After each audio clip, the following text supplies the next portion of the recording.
Hello everyone, welcome to Tindamra. ఈరోజు మనం అటుకులతో పూరీలు ఎలా తయారు చేయాలో చూద్దామండి.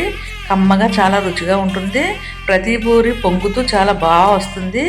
ఈ పూరీలు ఎలా తయారు చేయాలో చూద్దాం పదండి. మా వీడియోస్ని మీరు తప్పనిసరిగా లైక్ చేయండి, షేర్ చేయండి, సబ్స్క్రైబ్ చేయండి, పక్కన బెల్ ఐకాన్ క్లిక్ చేయండి. ముందుగా ఒక గ్లాస్ నుండి అటుకులు తీసుకోవాలండి. అటుకులను 2-3 సార్లు శుభ్రంగా కడుక్కోవాలి. కడిగి అటుకుల్లో ఉన్న నీరంతా వంచేసి పైన కొంచెం నీళ్లు చిలకరించి మూత పెట్టి ఒక 10 నిమిషాలు పక్కన పెట్టుకోవాలి. 10 నిమిషాల తర్వాత మూత తీసి చూసుకోవాలి.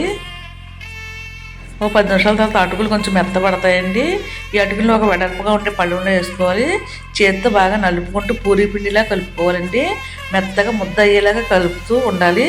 ఇలా అయిన పిండిలో 1/2 గ్లాసు శనగపిండి వేసుకోవాలి. ఒక 1/2 గ్లాసు గోధుమ పిండి వేసుకోవాలి. మనం ఏ గ్లాస్తో అటుకులు తీసుకుందామో అదే గ్లాస్తో 1/2 గ్లాసు శనగపిండి, 1/2 గ్లాసు గోధుమ పిండి వేసుకోవాలి. దీంట్లో ఒక 1/2 స్పూన్ పసుపు వేసుకోవాలి. 1 స్పూన్ అంటే కారం వేసుకోవాలి. మీ టేస్ట్ తగ్గట్టుగా సాల్ట్ వేసుకోవాలి. కొంచెం పచ్చిమిర్చి పేస్ట్ వేసుకోవాలి.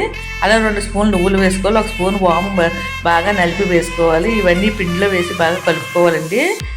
4 స్పూన్ల నూనె బాగా వేడి చేయాలండి. ఇలా మరుగుతున్న నూనెని పిండిలో వేసి కలపాలి. కొంచెం వాటర్ పోసుకుని పూరీ పిండి మనం ఎలా కలుపుకుంటామో అలా ముద్దలా కలుపుకోవాలి. పూరీలు మరింత రుచిగా ఉండడం కోసం ఇక్కడ ఒక 1/2 స్పూన్ మసాలా పొడి వేసుకుంటున్నాను. ఈ మసాలా పొడి వేసి వాటర్ పోసి ఇలా ముద్దలా కలిపి మూత పెట్టి ఒక 10 నిమిషాలు ఉంచుకోవాలండి. ఈ పూరీలు చాలా సాఫ్ట్గా పొంగుతూ చాలా బాగా వస్తాయి. మనం యాత్రల గట్లకి వెళ్తాం కదండి, అలాంటప్పుడు ఈ పూరీలు చేసి పెట్టుకుని వెళ్తే కనుక చక్కగా 2-3 రోజుల పాటు నిల్వ కూడా ఉంటాయి. దీంట్లో కర్రీ అవసరం లేదండి, ఎందుకంటే పచ్చిమిర్చి పేస్ట్ వేసాం కాబట్టి కారంగా చాలా బాగుంటాయి. ఇలా 10 నిమిషాలు నానిన తర్వాత పిండిని చిన్న ముద్దల్లా చేసుకోవాలి. అప్పడాల పీట మీదనే వేసుకోవచ్చు, ఇలా పూరీ ప్రెషర్లో కూడా వేసి నొప్పుకోవచ్చు. మరీ దలసలుగాని కాకుండా మరీ పలచగాని కాకుండా మీడియంగా చేసి పెట్టుకోవాలి. ఇలా మీకు ఎన్ని పూరీలు కావాలో అన్ని పూరీలు చేసుకోండి.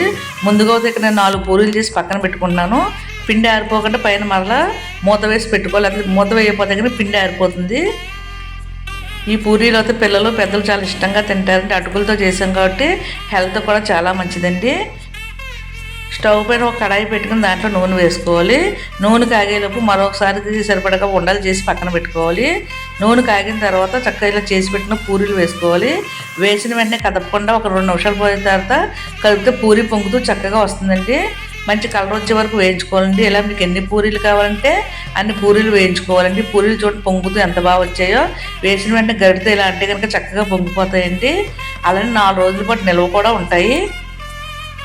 పిల్లలు అయితే కర్రీ ఏమీ లేకుండా తినేస్తారు, ఎందుకంటే దీంట్లో కారం అలాగే పచ్చిమిర్చి పేస్ట్ నువ్వులు వాము వేసినా కూడా చాలా రుచిగా ఉంటాయి. అందరూ చాలా ఇష్టంగా తింటారు. మీరు కూడా అటుకులు తిని ఒకసారి తప్పనిసరిగా ట్రై చేసి చూడండి, చాలా బాగుంటాయి ఈ పూరీలు. చూడండి నూనెలో వేసిన ప్రతి పూరి పొంగుతూ ఎంత బాగా వచ్చిందో. ఇలా కలర్ వచ్చే వరకు వేయించుకోవాలండి. వేయించి తీసి పక్కన పెట్టుకోవాలి. తర్వాత ఒక సర్వింగ్ బౌల్ సర్వ్ చేసుకోవాలండి. అంతేంటి, కమ్మగా ఎంతో రుచిగా ఉండే అటుకులతో పూరీలు రెడీ అయిపోయాయి. చూడండి పూరీని ఒకటి మధ్యలో కట్ చేసి చూస్తే పొంగుతూ ఎంత బాగా వచ్చాయో. నూనె కూడా ఎక్కువ పీల్చుకోండి. ఈ అటుకులతో చేసిన పూరీలు చాలా రుచిగా ఉంటాయి. మీరు నచ్చినట్లయితే కొంచెం కర్రీతో కూడా నంచుకోవచ్చండి. చాలా బాగుంటాయి పూరీలు. మీరు కూడా ఒకసారి తప్పనిసరిగా ట్రై చేసి చూడండి. Thank you.